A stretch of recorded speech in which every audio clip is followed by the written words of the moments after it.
سب سے پہلے یہ نکتہ سمجھنا ہوگا کہ حضرت امام حسین رضی اللہ تعالی عنہ نے یزید کی بیعت سے انکار کیوں کیا، تو اس پر مفصل گفتگو درکار ہے۔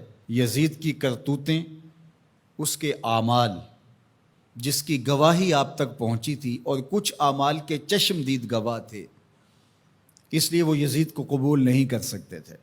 آپ نے بیعت یزید سے انکار کرتے ہوئے کہا مثلی لا یبایع مثلہ، لوگوں میں بیعت یزید سے انکار اس لیے کر رہا ہوں کہ میرے جیسا شخص اس جیسے شخص کی بیعت نہیں کر سکتا۔ یہ دو لفظوں میں پوری گفتگو کا خلاصہ آپ کے سامنے رکھ رہا ہوں۔ مثلی لا یبایع مثلہ، میرے جیسا شخص اس جیسے شخص کی بیعت نہیں کر سکتا۔ اگر امام حسین یزید کی بیعت کر لیتے، قیامت تک ظلم اور جبر کے ساتھ مفاہمت کو سند جواز مل جاتی۔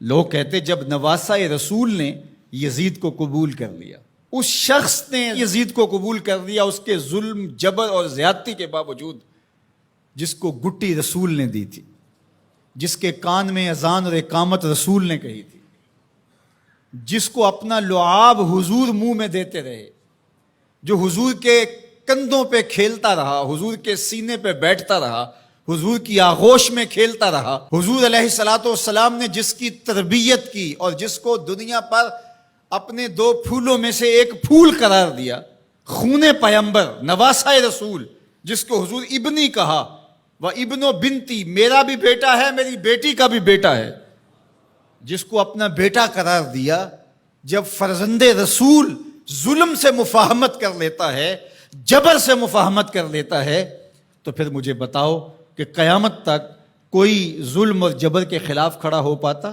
ایسا راستہ کھلتا کہ بند ہونے کا نام ہی نہ لیتا۔ تو حضرت امام حسین رضی اللہ تعالیٰ عنہ نے کہا مثلی لا یبایع مثلہ، میرے جیسا شخص تیرے جیسے سے بیعت کر ہی نہیں سکتا۔ اب جو واقعہ ہونے والا ہے، جو صورتحال درپیش ہے، کربلا میں جو کچھ ہوتا دکھائی دے رہا ہے، وہ میری نظروں سے پوشیدہ نہیں ہے، میں دیکھ رہا ہوں کہ کیا ہونے والا ہے۔ آپ نے مقام بیضا پہ جو خطبہ دیا، راستے میں ایک مقام پڑتا ہے آیان و انصار کے ساتھ، اور آپ نے اس میں ایک تاریخ ساز جملہ ارشاد کیا جو آپ کے فلسفہ شہادت کو اجاگر کر دیتا ہے۔ آپ نے فرمایا لوگوں، مجھے پتہ ہے میرے ساتھ کیا ہونے والا ہے۔ ظاہر آلات حرب و ضرب لے کر کے نہیں گئے تھے، آیان و انصار اپنے ساتھ لے کر کے نہیں گئے تھے۔ نواسہ رسول آواز دیتا کہ میرے ساتھ چلو، تو کیا وہ تنہا ہوتے؟ مجھے بتائیے، اس دور میں اگر کسی کام کے لیے میں آپ کو آواز دیتا ہوں، میرے جیسا خاکسار شخص جس کی کوئی اوقات اور حیثیت ہی نہیں ہے، لیکن کتنے لوگ میرے ساتھ کھڑے ہوں گے، اور جو پیغمبر کی گود میں پلا ہو۔ جب حسین ابن علی آواز دیتے تو کیا لوگ ساتھ کھڑے نہ ہوتے؟ ترماح بن عدی بن حاتم، یہ حاتم تائی کا پوتا ہے، حضرت عدی بن حاتم کا فرزند ہے، جو حضور پر ایمان لائے صحابی رسول کا فرزند ہے۔ یہ راستے میں حضرت امام حسین کو ملا، تو اس نے کہا کہ حضرت اگر آپ میرے ساتھ چلے جائیں تو میں چند دنوں کے اندر 30,000 افراد کا لشکر آپ کی پشت پہ کھڑا کر دوں گا، اور پھر ہم یزید کی اینٹ سے اینٹ بجا کے رکھ دیں گے۔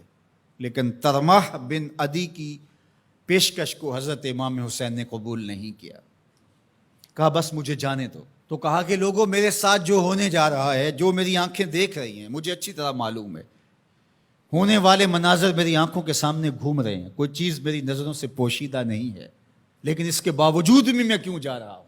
تو وہ لفظ سنیے، عزیمتوں کی کتنی دل آویز کہانی ہے، کانسیپٹ کتنا واضح تھا، تصور کتنے واضح تھے۔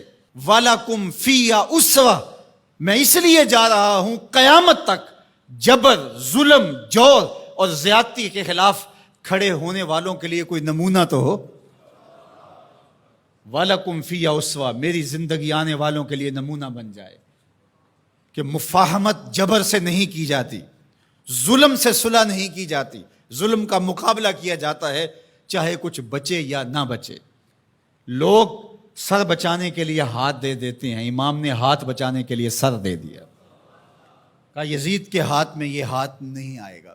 آج پوری دنیا کے اوپر آزادی کی جتنی بھی تحریکیں چلتی ہیں، حریت فکر کی جتنی تحریکیں چلتی ہیں سارے حرارت خون حسین سے لیتے ہیں۔ گاندھی نے جب برطانوی سامراج کو للکارا تو اس نے اپنے لوگوں سے کہا کہ تم کہو گے کہ اتنے تھوڑے لوگوں کے ساتھ اتنی بڑی طاقت سے ٹکر لینا دیوار کے ساتھ سر پھوڑنے کے مترادف ہے، لیکن میرے سامنے حسین ابن علی کا اسوہ موجود ہے۔